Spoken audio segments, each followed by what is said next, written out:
The night the world stood still. The first thing viewers saw in the leaked security footage was a pair of trembling hands, bloody, shaking, illuminated by the harsh fluorescent lights of an empty parking garage. Then the camera panned, glitching just enough to distort the figure kneeling on the cold concrete. Officers shouted orders off-screen, guns drawn. But the man didn't move.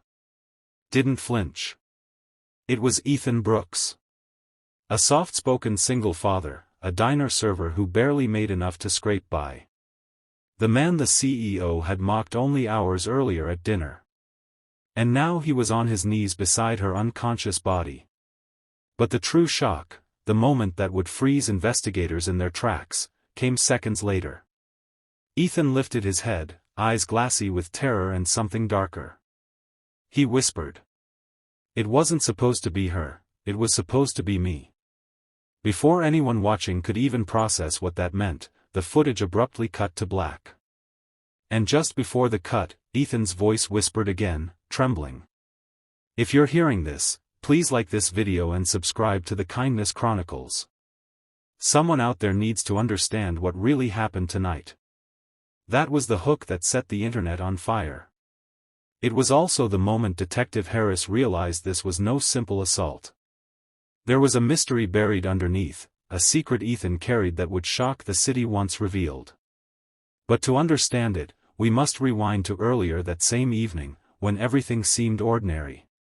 When fate was still giving Ethan a chance to walk away.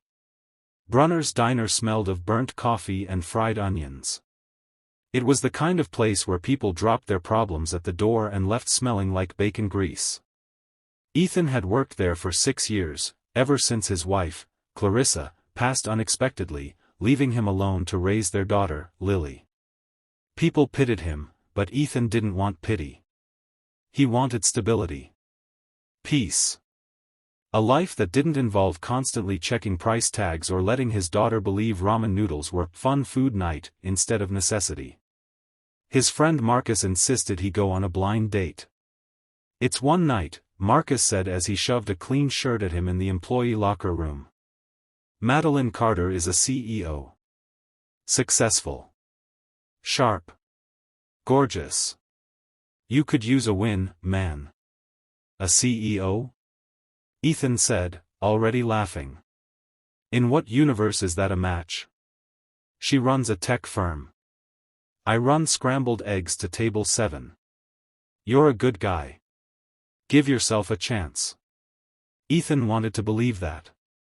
Mostly, he just didn't want Lily to think he'd given up on happiness, hers or his. So he agreed. He arrived early to the upscale restaurant Marcus chose, the Sterling Place. Linen tablecloths. Jazz playing softly.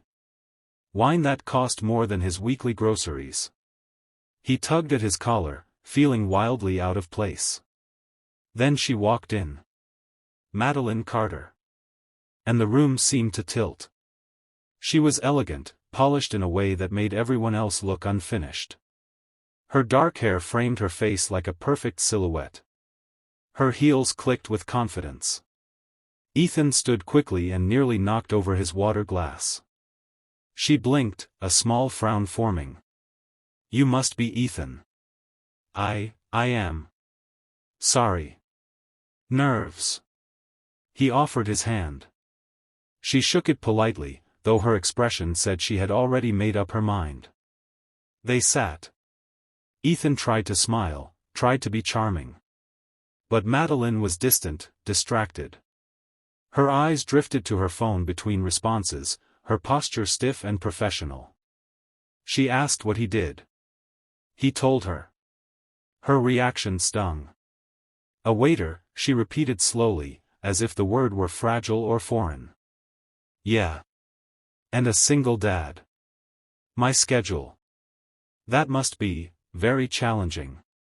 Polite smile. Condescending tilt of the chin. There it was. She wasn't cruel, just disconnected. Guarded. Maybe lonely in a way she would never admit. Still, when the bill came, she tried to grab it. Ethan insisted on paying. It's $38, he said. I've got it. She gave a light laugh. That's generous for someone on a server's salary.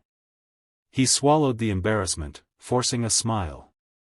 The date ended awkwardly, but Ethan still walked her toward the parking garage. It felt right. Safe. They descended into the concrete maze lit by flickering lights. Their footsteps echoed, hollow and thin. They approached her SUV. She turned to him with a sigh. Look, Ethan, you seem kind. But we're very different people. I don't see this going anywhere. He nodded. I get it. I'm sorry. It's okay. It wasn't, but he respected her honesty. They exchanged strained goodbyes. He walked toward the exit ramp. And then, a scream shattered the quiet. Madeline's scream. Ethan froze. Spun. His heart slammed against his ribs. A masked figure had grabbed her, yanking her between two parked cars. Hey! Ethan shouted, sprinting toward them. The attacker swung a metal rod. Ethan dodged. Barely. Pain ripped through his arm as the second strike landed. But he didn't stop. He tackled the man, fighting with desperation deeper than fear itself. Run, Madeline, he yelled. But when he glanced back, she wasn't running. She was frozen, staring into the attacker's eyes as if she recognized him. That hesitation nearly killed her. The attacker slammed her head against the car mirror. She fell, crumpling to the floor. Ethan roared in fury. The attacker fled. Ethan knelt beside Madeline, cradling her, whispering reassurance his shaking voice barely held together. And that was the moment the security cameras caught, the moment that would be replayed a million times online, sparking outrage, debates, conspiracy theories. The moment Ethan whispered. It wasn't supposed to be her, it was supposed to be me. But what did he mean? And why did the attacker seem familiar to Madeline? The answers would unravel everything. And they would change Ethan's life forever. The truth that shook the city. Madeline drifted in and out of consciousness as Ethan held pressure on her wound. Sirens wailed in the distance, growing louder. Stay with me, Ethan begged. Don't close your eyes. Please. She tried to speak. Ethan, he knew me. I know, he whispered. I saw your face. Who was he? Before she could answer, footsteps echoed. Not hurried. Not panicked. Slow. Intentional. Ethan looked up sharply, just as a familiar figure stepped from the shadows. Calvin Rhodes. Madeline's business partner. Her head of operations.